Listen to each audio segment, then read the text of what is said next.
Hello and welcome student, আশা করি তোমরা সকলেই খুব ভালো আছো। জ্ঞানজ্যোতি কোচিং সেন্টারের পক্ষ থেকে তোমাদের সবাইকে আরও একবার স্বাগত।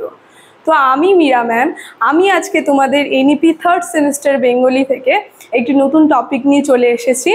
আজকে তোমাদের সঙ্গে যেটি আলোচনা করব যে উপভাষা এবং আঞ্চলিক ভাষা কাকে বলে।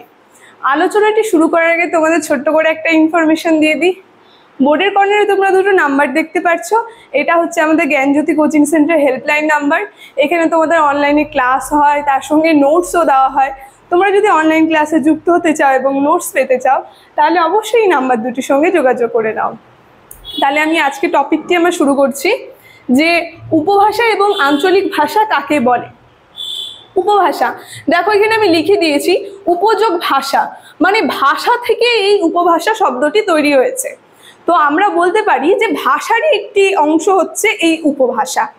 তো উপভাষা যদি আরেকটু তোমাদেরকে বলি, একটি বিশেষ জনগোষ্ঠী যাদের মধ্যে একটি ভাষা প্রচলিত হয় সেটাকে উপভাষা বলে। আরেকটু তোমাদেরকে বলি যে একটি নির্দিষ্ট এলাকায়, মানে সীমাবদ্ধ, সেই এলাকার বাইরে না, সেই নির্দিষ্ট এলাকায় এবং নির্দিষ্ট জনগোষ্ঠীর মধ্যে একটি নির্দিষ্ট যে কোনো একটি নির্দিষ্ট ভাষা উচ্চারণ হয়, সেটাই হচ্ছে সেই এলাকার উপভাষা। দেখো এখানে আমি তোমাদের সংজ্ঞার আকারেও বলে দিয়েছি একটু সুকুমার সেনের মতে, যেটা বলেছে সুকুমার সেন বলেছে যে কোনো ভাষা সম্প্রদায়ের অন্তর্গত ছোট্ট ছোট্ট দলে বা অঞ্চলে বিশেষভাবে প্রচলিত ভাষা ছাদকেই উপভাষা বলে।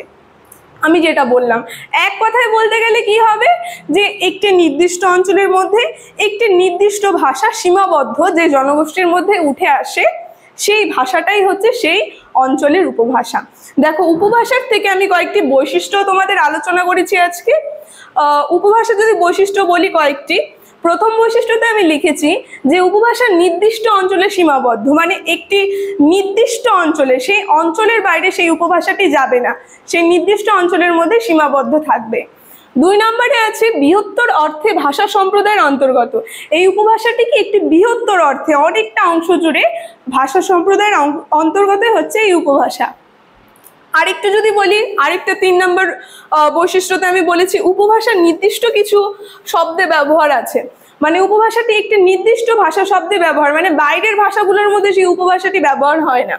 4 নম্বরে আছে উপভাষা আদর্শ ভাষার মতো উপভাষাতেও ব্যাকরণ লক্ষ্য করা যায়, মানে আদর্শ ভাষায় যেরকম ব্যাকরণ লক্ষ্য করা যায় এই উপভাষাগুলির মধ্যেও কিন্তু ব্যাকরণ লক্ষ্য করা যায়। 5 নম্বর বৈশিষ্ট্যতে আমি বলেছি বাংলা ভাষায় এই উপভাষার বর্তমানে 5টি উপভাষা রয়েছে। একটা হলো রাঢ়ী, আরেকটি বঙ্গালী, আরেকটি কামরূপী, আরেকটি বরেন্দ্রী, আরেকটি ঝাড়খণ্ডী। এই 5টি ভাষায় বিভক্ত রয়েছে উপভাষা। তো এইটাই ছিল আমার উপভাষার আলোচনা আজকে।